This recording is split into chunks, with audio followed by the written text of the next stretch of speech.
pessoal! Este é o episódio 3 do EpiDeep Podcast. E hoje vamos falar de um tema relacionado a vacinas que tem gerado muita informação equivocada. Você provavelmente já deve ter ouvido algum boato por aí questionando a nova geração de vacinas de RNA que vem sendo utilizadas para a Covid-19, como é o caso das vacinas produzidas pela Pfizer-BioNTech e pela Moderna. Será que realmente as vacinas de RNA podem causar câncer ou alterar o código genético das pessoas, como dizem alguns boatos por aí? A resposta é não. As vacinas de RNA são inovadoras, seguras e estão se mostrando extremamente efetivas no controle da Covid-19. A disseminação atual de fake news relacionadas às vacinas é um assunto muito sério, uma vez que pode desencorajar algumas pessoas a tomarem esse tipo de vacina, o que poderia gerar impactos bastante negativos no controle da Covid-19 e, inclusive, postergar o fim da pandemia. As pessoas podem se perguntar, mas como uma vacina pode ter sido desenvolvida tão rápido, em menos de um ano? E como uma tecnologia tão avançada nunca tinha sido empregada para outras doenças antes da pandemia? Apesar desse tipo de tecnologia ter sido disponibilizada para a população geral pela primeira vez durante a pandemia de Covid-19, os cientistas já vêm estudando e avaliando vacinas de RNA mensageiro há pelo menos 3 décadas. Ou seja, essa tecnologia não foi desenvolvida do dia para a noite, como pode ter parecido em um primeiro momento.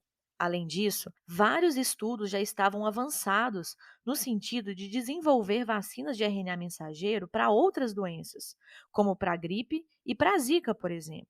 Com a chegada da pandemia de Covid-19, todos os esforços dos cientistas no mundo inteiro se voltaram para o vírus SARS-CoV-2, e as pesquisas que já estavam em andamento mudaram apenas o foco, mantendo a mesma metodologia promissora que já estava em desenvolvimento. O RNA mensageiro é uma molécula que leva instruções para a produção de proteínas nas nossas células. Ao invés de inserir o vírus vivo atenuado ou inativado no organismo das pessoas, as moléculas de RNA mensageiro é que são inoculadas em nosso organismo, induzindo nossas células a produzirem proteínas que irão desencadear uma resposta imunológica protetora em nosso corpo. Logo depois de passar o manual de instruções para a célula, o RNA mensageiro se desintegra completamente no nosso organismo.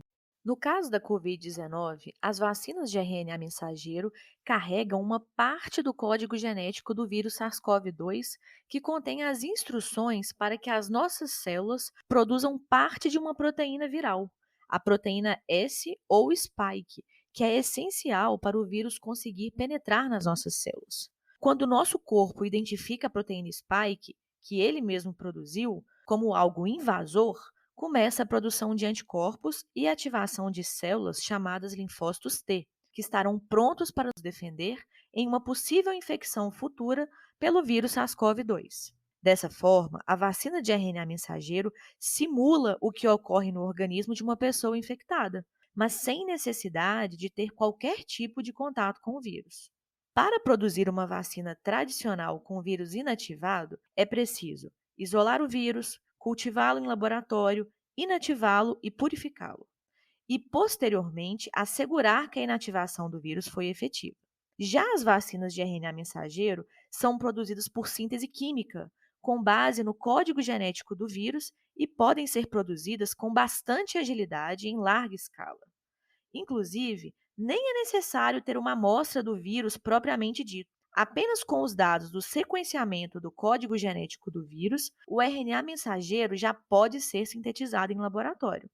Por exemplo, o primeiro sequenciamento genético do novo coronavírus foi feito lá na China quando o vírus apareceu.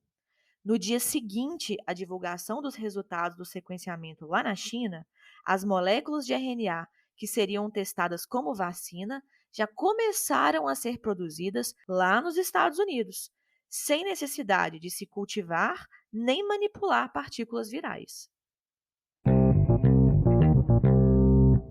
Apesar de ser uma tecnologia inovadora, o caminho para se chegar até aqui não foi fácil. Um dos maiores entraves para as vacinas de RNA terem demorado tanto tempo para serem aplicadas na população, desde o início dos estudos, lá na década de 90, se deve ao fato da molécula de RNA mensageiro ser extremamente instável e se degradar com muita facilidade. Dessa forma, os cientistas precisaram de anos para encontrar maneiras de estabilizar a molécula e viabilizar sua utilização como forma vacinal. Depois de muitos testes e adaptações da molécula de RNA, uma inovação fundamental foi o desenvolvimento de uma espécie de capa lipídica, ou simplesmente uma capa de gordura, que pudesse proteger o RNA mensageiro, impedindo que ele se degradasse no caminho até chegar às células. Na tecnologia usada atualmente, a molécula de RNA mensageiro é envolvida por uma nanopartícula de lipídio que ajuda a estabilizar o RNA. Para se ter uma ideia da dimensão disso, uma nanopartícula pode ter o diâmetro de 1 até 100 nanômetros, sendo que 1 nanômetro equivale a 1 bilionésimo do metro. Assim, a vacina de RNA mensageiro, envolvida por essa capa de gordura, quando injetada em nosso corpo por via intramuscular, consegue entrar nas nossas células sem ser eliminada. Passa pela membrana celular e permanece no citoplasma, onde é reconhecida e traduzida em proteína. Mas será que esse RNA mensageiro tem capacidade de se integrar ao nosso DNA e alterar o nosso genoma? O DNA é a molécula responsável por armazenar as nossas informações genéticas e fica guardado dentro do núcleo das nossas células, onde o RNA não consegue entrar. O RNA ele fica restrito ao citoplasma da célula. Além disso, o RNA é uma molécula transitória que dura pouquíssimo tempo no nosso organismo depois de fazer a sua função, que é apenas induzir a nossa célula a produzir parte da proteína viral. Portanto, o RNA que entra em nosso corpo não tem a capacidade de se inserir ao nosso DNA e muito menos de modificá-lo, como vem sendo divulgado em fake news por aí. Biologicamente, isso é impossível. Nessa pandemia de fake news, procure informações em fontes confiáveis. Somente a vacinação em massa da população pode nos proteger e dar fim à pandemia de Covid-19. Milhões de pessoas em todo o mundo já foram imunizadas com vacinas de RNA e os resultados têm sido excelentes. Recentemente, após testes com resultados bastante positivos, o CDC nos Estados Unidos acabou de recomendar o uso das vacinas de RNA mensageiro da Pfizer também para crianças com idade entre 5 e 11 anos. Vacine-se e estimule sua família e amigos a se vacinarem também. Vacina e ciência juntas salvam vidas. Até o próximo episódio, pessoal!